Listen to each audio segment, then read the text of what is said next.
C'était tout à fait normal que la CNVT, nous puissions accompagner ce projet en termes d'insertion, bien sûr, avec le département, puisque notre volonté, c'est de faire en sorte que les jeunes porteurs de projets puissent disposer de tous les moyens possibles pour faciliter leur réussite.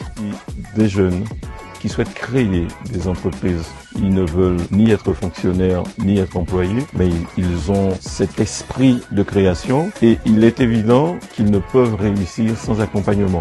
Il faut non seulement les sensibiliser à la création, mais il faut surtout aussi les accompagner. L'objectif de ce bootcamp, c'est de mettre à disposition de tous les publics un accompagnement de pointe, qui en général est spécifique pour les startups, pour les grandes entreprises. Et en fait, on l'a modélisé pour qu'il s'adapte à n'importe quelle typologie de porteurs de projet. Donc là, on l'expérimente avec le soutien de la CNBT, de France Travail et du conseil départemental.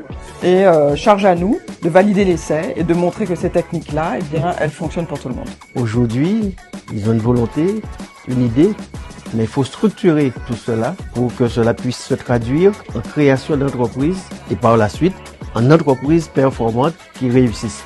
Et pour qu'elle puisse générer de la croissance, notre parti pris, c'est de penser qu'il faut que les pouvoirs publics soutiennent les accompagnements, soutiennent les porteurs de projets et soutiennent des structures comme la mienne qui font de l'accompagnement un moteur, quelque chose de fondamental pour développer le territoire.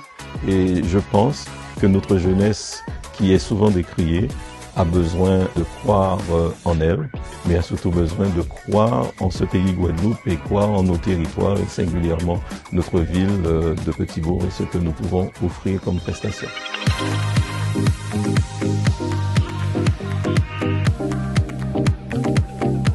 Le président aujourd'hui est présent chez nous à l'atelier parcours d'insertion de Drenel afin de faire la signature de la convention qui nous lie sur l'accompagnement financier donc de ce projet afin de mettre en place un atelier pour les personnes bénéficiaires du RSA et qui vont découvrir un métier sur la menuiserie, la confection donc de poulaillers et de composteurs en bois.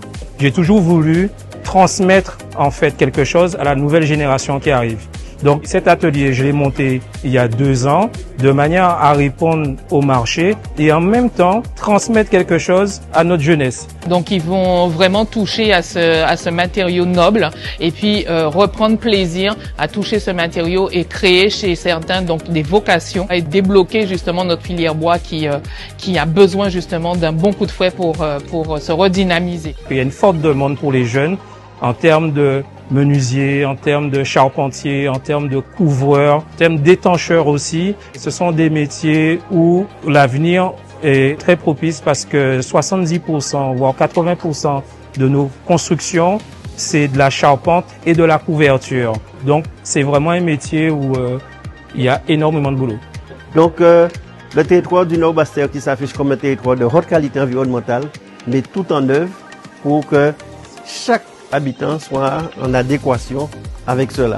Donc, solution très innovante qu'on va dupliquer sur l'ensemble du Nord-Bastère et toute la population du Nord-Bastère qui m'entend aujourd'hui, je leur demande déjà de s'inscrire pour leur poulailler et pour leur composteur.